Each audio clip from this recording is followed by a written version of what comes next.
fans, how are you doing today? I am doing well, and I'm happy to I'm happy you see me, but I can't see you, but I know you're there because every time you watch one of these things, the numbers go up and I know that you're watching me. So do me a favor, please hit that subscribe button and let's begin. I got some stuff. I got some stuff in the mail and I'm going through all of it today. I'm going through all of it. I've had some stuff that's been lingering. It's been lingering and I'm like, okay, it can't linger no more. I'm going to have to break it down. It's some CDs. I got my razor knife over here. I already cut open everything, so I don't need the razor knife no more. CDs, a couple of Blu-rays here, and we're going to get right to it. First thing I picked up was Debbie Gibson Out of the Blue. This is the deluxe edition. Now listen, if you watch my channel, you know I picked up the Electric Youth Deluxe Edition, and these are pretty cool because it comes with Disc 1, Out of the Blue, Disc 2, the remixes, Disc 3, the remixes, Part 2, and Disc 4, the DVD with promos and a live concert. Now I have not seen I actually, last year, 2 years ago, 2 years, before this whole pandemic thing, 2 years, 3 years ago, I took my wife to go see the New Kids on the Block. I think it was called Mixtape, and it had Debbie Gibson and Tiffany, and I want to say it was Naughty by Nature and Salt and Pepper. But anyway, listen, I've always had a thing for Debbie Gibson and the Samantha Fox and all the, not a thing like, like a thing like, I like their music, okay? And this is old classic, 80s pop stuff, and especially with a live concert from the 80s, that's just collectible. That's just a collection written all over. And since I am a completist and a collector, I couldn't pass up on the Debbie Gibson. Now I ordered the I don't know if you know this or not, but if you purchase stuff from Walmart, I guess Walmart has outside vendors that sell stuff on the Walmart website, so you can buy stuff from outside vendors. This actually came from, I want to say, deep discount. But I did order this back-to-back with Electric Youth, which was coming from somebody else, and I got Electric Youth in first, so if you've watched the video before, you know that I already have Electric Youth. That came in. It's pretty much the same setup. You get the studio album remastered, you get the 2 remixes, and then you get a bonus DVD with promos and live stuff and everything. And this is kind of cool. I mean, if you like Debbie Gibson, this is kind of cool. Just recently I got the Samantha Fox one. I was kind of happy with that, so I'm going with it. Next pickup I have, we got a crack cover on this. I wasn't happy. Ordered it from Amazon, and this is Tim Curry. Now, I am a Tim Curry fan. I love you. Okay, and I really, really love Tim Curry as an actor, as a singer, as a person. I mean, every interview I've ever seen, every movie I've seen with him in it, every song I've heard him sing, I just think the guy's amazing, and I got a warm spot for Tim Curry. So I did not know that he had a music career. I didn't know that I thought he did, did Rocky Horror Picture Show. I know he sang in Annie. I know that he sings, but I did not know that he had a music career. So I went all Tim Curry crazy here, and I ordered all the Tim Curry CDs. Now he has 3 and a Greatest Hits album. I ordered all 3 and the Greatest Hits album. 1 + 2 + 2 + 1. This one being Tim Curry Simplicity. Tim Curry Fearless. There he is right there. Young Tim Curry back there in the back over there. Do we got a young Tim Curry in the back over here? No, we just got a young Tim Curry standing there with that lovely Amazon crack that they gave me there that I have to fix there. And then I got a Tim Curry. Who is this? What's he calling this one?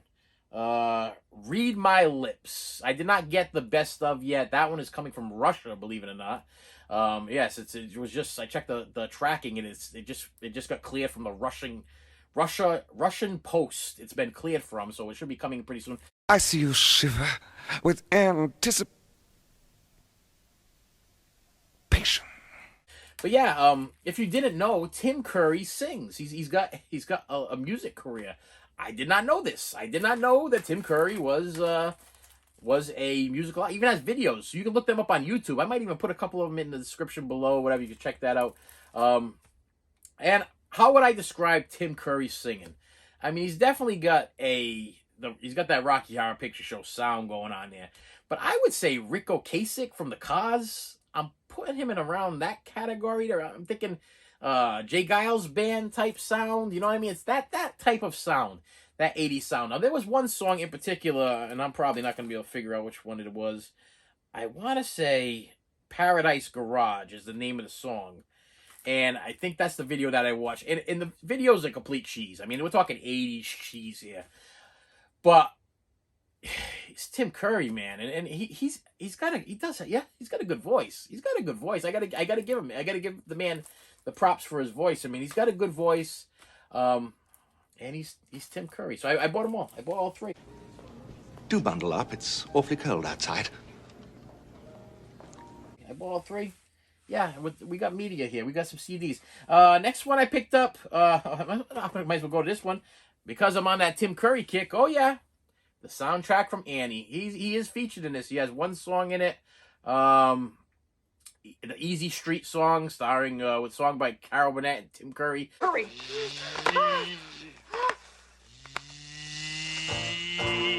Easy Street. And Bernadette Peters. Love me some Bernadette Peters. The funny thing is I bought this. It came in the mail. Me and my wife and my daughter were going to pick up Chinese food. Okay, so in the place where we go is like kind of out there. We go for a long ride. So we get in the car. I put this in the CD player. And me and my wife looks at me like I'm crazy. I'm absolutely crazy. Okay, because no word of a lie, I could sing and quote every single word and song from this movie. I was such a big Annie fan when I was little. I watched that movie so many times that word for word. And it's so funny because my daughter was the same way. She's in the back seat and she's singing it. And I'm in the front seat and I'm singing it. And my wife's looking at us like we are completely crazy because she obviously was not a big Annie fan. And obviously did not memorize all the songs from Annie because, I mean, we were getting into it. I'm doing voices and we're singing. And I always tell everybody that, you know, media, movies, all this, it's memories, man. These are like core memories. I picked this thing up. I remember exactly the first time that I didn't see Annie. Now, yeah, I get that right. The first time I didn't see Annie. My father liked to gamble. He was a little bit of a gambler, like the scratch tickets. Okay, like to do the scratch tickets. And I remember very, very clearly he would take us to these to the movie theater. He would sit my mother and me and my brother in front of the marquee and in front of the posters. He'd be like, "Okay, you pick out the movie you want to go see." And we'd sit there, we're like, yeah, I think I'll go see this one. Oh, yeah, we're going. I mean, we're sitting there for a while. And right behind us was a place that sold scratch tickets, okay? And he'd be over, he just got his paycheck. I remember he used to make, if I remember correctly, it's kind of funny because you remember the strangest things. I want to say my father made like $360 a week, okay? $340. We worked at a mill. I want to say it was either $340 to $360, okay? And he had just got paid. He's going to take us to the movies. Now, he's in the other, and he's scratching away. And me and my mother and my brother were looking at the posters. We're like, yeah, I think I want to see, yeah, we're going to go see. And then, like, 20 minutes, half an hour later, he comes home. He's like, all right, let's go. And I'm like, where are we going? We're going to the movies, right? I mean, he's like, no, I got no more money. We're going home.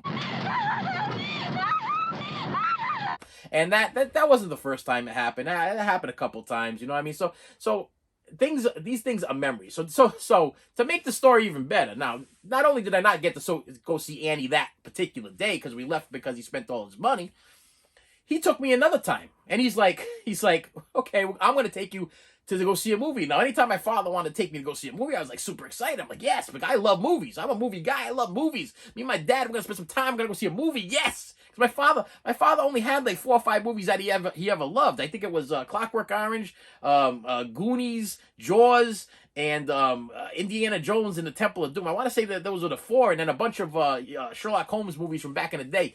But anytime he asked me to go do something with him, I was like, yeah, I'm excited. I want to go fishing. Yeah, I'm excited. He's like, don't touch the pole. You can't touch the pole, but we're going to go fishing. Don't touch the pole. Sit on the bucket. Watch the pole. The pole starts to shake. You tell me I'm going to reel it in. You're never going to get that reeling in experience. You're never going to catch a fish because you don't touch that pole. You just sit there for 6 hours. You stare at the top of that pole. It was like this with Annie. So he's like, yeah, we're going to go see a movie. What do you want to go see? And I'm like, what do I want to go see? Annie, I want to go see Annie, man. Daddy, take me to go see Annie. He's like, Annie, you want to go see Annie? You don't want to go see Annie. That's a girl's movie. I'm like, do you mean it's a girls' movie? It's all my friends went to go see Annie. I want to go see Annie. I love Annie. Look at Annie. She's so cute.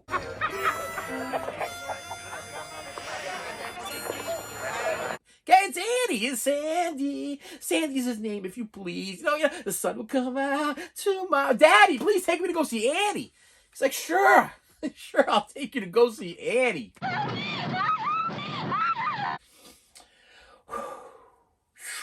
Dramatic pause. So we go to the movie theater, and I'm a little guy. We don't get no popcorn. Okay, we were candy smugglers, popcorn smugglers. Literally going in there with my Jiffy popcorn in my pockets. You know what I mean? My melted Hershey bar that he bought 3 days ago. We were those people. Okay, but I'm happy because I'm going to see Annie. Okay. And he tells me, he goes, well, go take a walk over next to the concession stand and go look at things you're never going to get. Because that's what he did. As a kid, you walk around the concession stand and you're like, oh, look at that. I didn't even know they had these things. They were chocolate covered ice cream things. And I never had one until I want to say my aunt came down from South Carolina or something like that. And she ended up buying, I want to say they were called chocolate bonbons. Bite-sized scoops of creamy ice cream and a milk chocolate coating with a crispy crunch. They were called something. They were chocolate-covered ice cream, okay? And I always thought in my head you had to be a millionaire in order to get these things because I'd never seen anybody with them. I never saw them. But then she came down and we get the chocolate-covered bonbons. I want to say it was chocolate-covered bonbons. And I was so excited. I'm like, but man, wow, I digress. So let me get back to Annie. Okay. So anyway, so I'm walking around the concession stand. I'm looking at the things that I know I can't get. No, Daddy, can I get the Raisinets? No. Can I get the tub of popcorn? No. Can I get myself a drink? No. You can't get nothing. No, you can do. You can go to the movies. That's what you can go do. You're lucky I'm taking you to the movies. That's what we're gonna go do. So I'm like, okay. So I'm walking around the concession stand. He comes over. We go to the ticket taker. At the time, there were ticket takers. Nowadays, you could just walk right in because there's never anybody there. I don't know why there's never anybody there, but now there's nobody there when you go to the movies. Now you buy your tickets at the counter, and you go there, and it's like, you want to take my ticket? I feel like I shouldn't have paid because there's nobody here to say hi to me, enjoy the show, tell me what direction to go in. Nobody says nothing to me. They're just like, that's it. Anybody else? Anyway, so the ticket taker takes our tickets, and I go sit down in the movie. And I got a smile on my face. I got that. I don't know how old was it? What movie? 1982. Okay, so this movie came out the year my brother was born. So I don't even know how old he is. He's got to be in his 30-somethings. I don't know. My math is terrible. Forget about that. But I'm saying, we're talking 30-something, some odd years ago. Maybe even longer. Maybe 40 years ago? I don't know. 30, 39 years? A long time ago. 1982. And I'm sitting there, and I'm watching them, smiling. Smile on my face. Because I'm going to go see Annie. Sun will come out tomorrow. Bet your bottom dollar. And then all of a sudden, the lights come down, and Annie's about to come, and she's gonna sing. She's gonna be. Betcha he buys me. She's gonna sing. And all of a sudden, I see the spaceship land.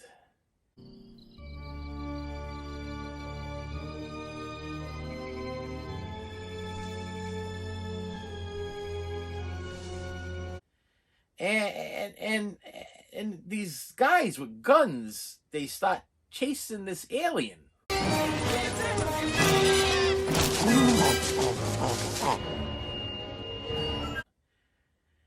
And the spaceship takes off, and the alien's left behind. And then this little kid ends up finding the alien by giving him Reese's Pieces. And I look over at my father, and I'm like, This ain't Annie. He's like, no, this is better than Annie. This is better than Annie. And I'm like, what? How could it be better than Annie? This is not better. This is better than Annie. You don't need to go see Annie. That's a girl show. You don't need to see that girl show. You need to see this movie. This is the movie you need to go see. I guess my father wanted to go see E.T. He didn't care whether or not I wanted to see Annie or not. He wanted to go see E.T., so he didn't even ask me. He didn't even tell me that we were going to see. He let me get 3/4 through a movie, waiting for this little red-haired, freckle-faced girl to sing The Sun Will Come Out Tomorrow, and dancing with Daddy Warbucks and looking for her dog Sandy. And what did I get? I got an alien trapped on a planet that almost dies and then comes back to life and then goes into a ship. And I absolutely loved it. Listen, I loved E.T. I loved E.T. Don't get me wrong, I loved E.T. But man, what a trick. All right, who's next?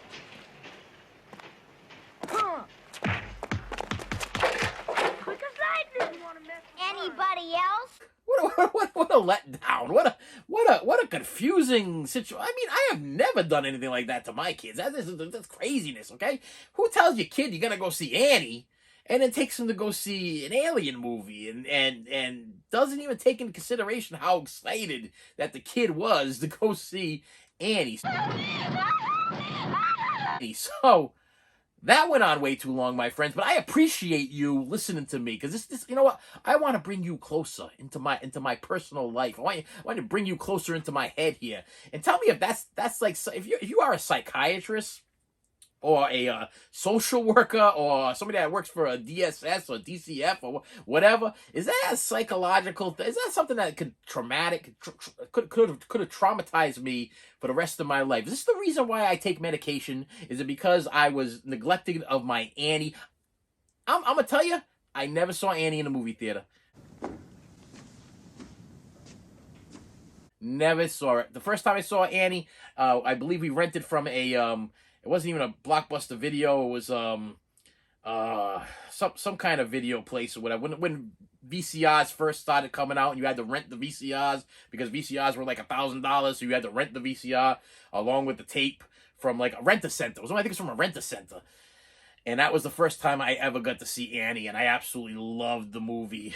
And this is why movies and CDs and media and everything, this is why these things are memories, because that was something else. I mean, that the build up to go see this movie and then the letdowns over and over again. And yeah, I mean, if you are a trained psychologist or psychiatrist, please comment below. Either give me a number I should call, because I still to this day have major grief over the fact that I was like totally shanghaied, okay? I was kidnapped and shanghaied and manipulated and lied to, okay? And I was forced to watch E.T.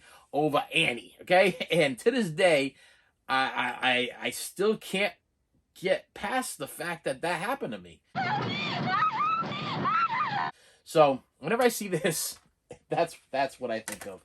And thank you for sticking around for the story. And if you stuck around that long, you're going to hear a whole bunch of other things throughout the course of my life and throughout the course of my movies or memories. So please hit the subscribe button and hit the bell so you can watch my nervous breakdown right here in front of a live studio audience.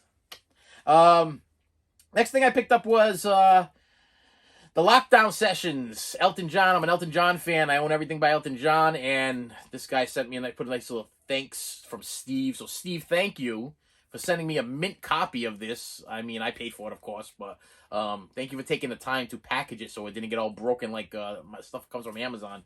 And this was Elton John locked in his house doing duets with people he probably never even met. That's what I get from this.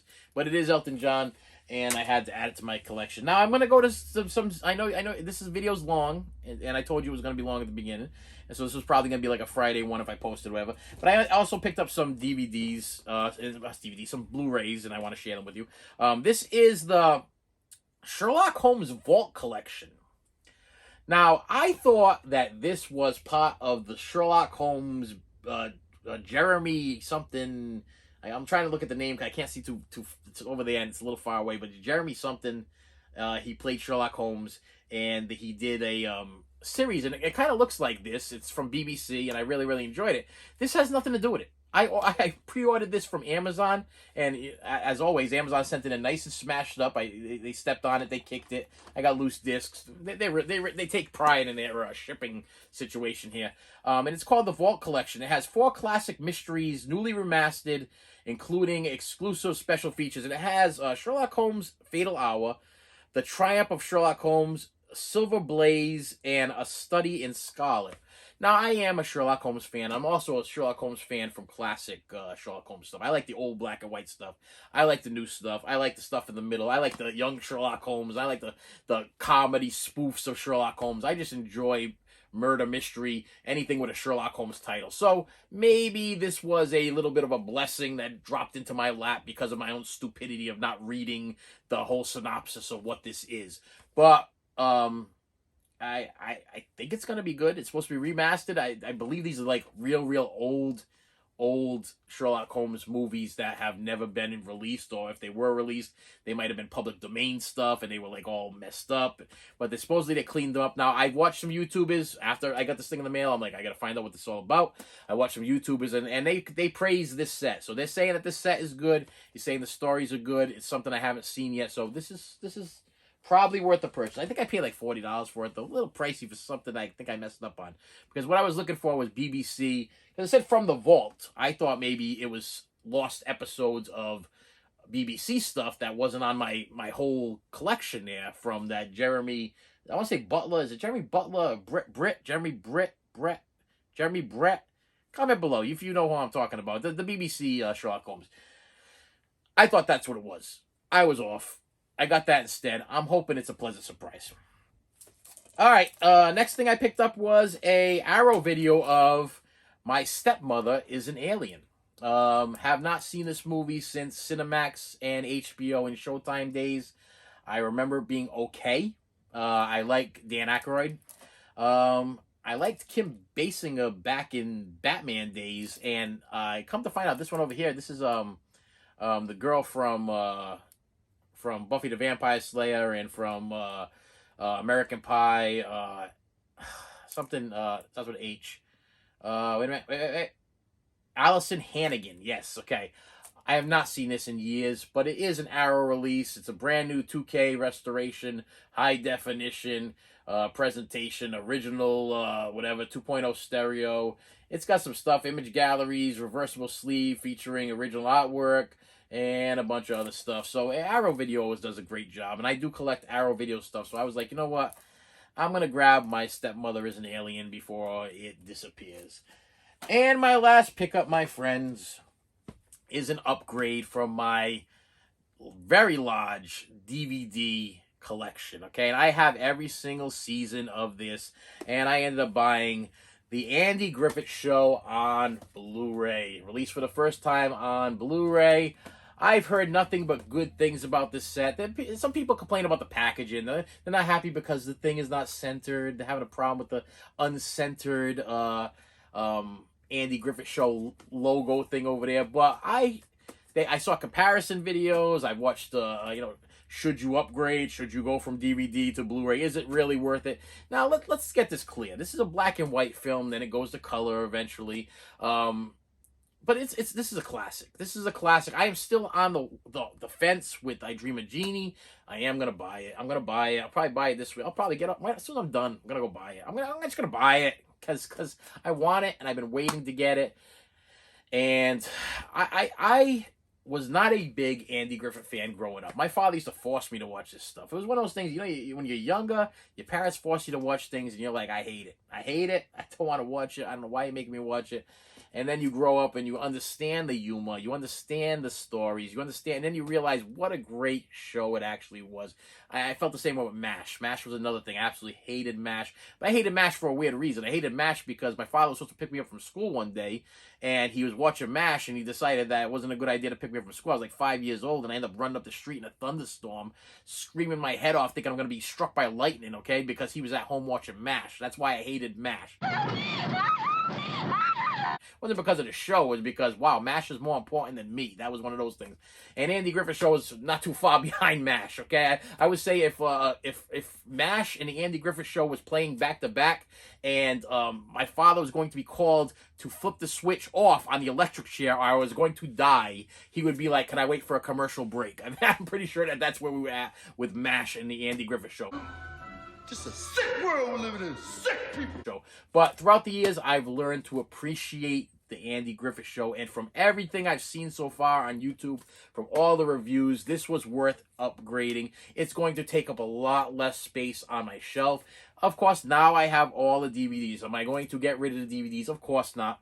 I'm not going to. Wonder why? Because sometimes you find out down the road that they lost the rights to the soundtracks, they lost the rights to certain scenes, things were edited a certain way, sometimes when they do the Blu-ray, they try to do it the best way they possibly can, but when they go to do that, sometimes they lose something within the transfer. So I always hang on to my Blu-rays and my DVDs. I don't get rid of the DVDs anymore because I feel like I still made a mistake by getting rid of my VHS tapes. I feel like I should have hung on to those things. Now they're grading them, now they're worth money. I should have hung on to them. I didn't. I got rid of them. I needed the money. I was trying to upgrade to DVD from VHS to DVD, so I traded them in to try to get cash for them from the stores. And I'm kicking myself a little bit because the cover art from some of those VHS tapes are absolutely beautiful. And being the fan that I am of media, I wish I still had them. So I am not getting rid of my DVDs. I'll hang on to them because I'm learning that sometimes when they upgrade the DVD to Blu-ray, they lose stuff. I heard that the Friends franchise, I have them all on DVD, and then I heard when they did the Blu-ray, then the Blu-rays are beautiful, the packaging is beautiful, but then I heard that they lost the soundtracks on some of the stuff, and it's only available on the DVD. So if I would have got rid of that DVD, I would have lost the soundtracks from stuff, I would have lost songs, I would have lost moments, I would have lost different things. So I'm glad I hung on to them. And sometimes even with the special features, there's even the special features on the DVDs are not on the Blu-rays. Now, being that this is a black and white into color TV show, is it a big deal? I mean, the transfer is not. I never find it to be so. Okay, I am not a when it's a black and white thing, unless they totally clean it up and the sound quality, like they've been doing lately with this classic flicks, Little Rascal stuff. I'm assuming this is going to be great. Okay, from what I saw, I'm assuming this is going to be great. But this is a shelf saver. This is me being a little over the top. If that makes sense to you, that's what I feel. I feel like I probably could have passed on this. The DVDs probably would have been perfectly fine. My Honeymooners DVDs are fine. My Three Stooges DVDs are fine. My Abbott and Costello, I upgraded the DVDs to Blu-ray, but the DVDs were fine. So this set was probably, on DVD, it's probably fine. You know what I mean? But the cover art, the pictures, the way it's packaged, the price. I mean, I paid $60 for this. Now, $60 for how many? 8 seasons? Quite a few discs. I mean, I don't see the listing of how many discs it is, though. 249 episodes and 8 seasons. I mean, 249 episodes. I couldn't for $60 I couldn't pass it up. I just couldn't pass it up. And with that said, my friends, please do me a favor. Please hit that like button. Please hit that subscribe button. And I try to post 3 times a week, and I appreciate you. I appreciate you sitting through this. I appreciate you listening to me ramble on about my childhood and my life. And what my hope for this channel is that some of this stuff that I talk about kind of brings a little bit out of you. You know what I mean? Comment below. We can talk. I will reply. You know what I mean? It's like I'm no psychiatrist. I probably need a psychiatrist, but I will reply to you. You know, I will interact with you. You know, we are not alone here. Okay, I know I spent a lot of years of my life feeling very alone. Okay, and I wanted to start this channel because of my love for movies, my love for media, my love for toys, and my love for my family and for my love for people in general. And I'm hoping that this brings us a little bit closer together. So if you enjoyed my stories, if you enjoy my collection, if you enjoy learning things about media, toys, or CDs, or DVDs, or Blu-rays, or VHS tapes, or any of that kind of stuff, please do me a favor. Hit the like button. Hit that subscribe button. That's the most important thing. That's most important to me anyway. I mean, you can hit the like, say you like it, whatever, but when I see the numbers grow in my subscriptions, it's not like I'm not making no money off of this thing. YouTube is not paying me to do this stuff. Most of the time I get copyright infringement things anyway because I use clips or whatever it is. And I really don't care because I don't want to. I'm not trying to make money off of you people. I'm not trying to make money off of YouTube. I would love to get a silver button one day. That's what I like, just for my accomplishments of trying. You know what I mean? That's all I'm looking for. Okay? That's really all I'm looking for. So if you could do me a favor, please hit that like button. Please hit that subscribe button. And I will see you later.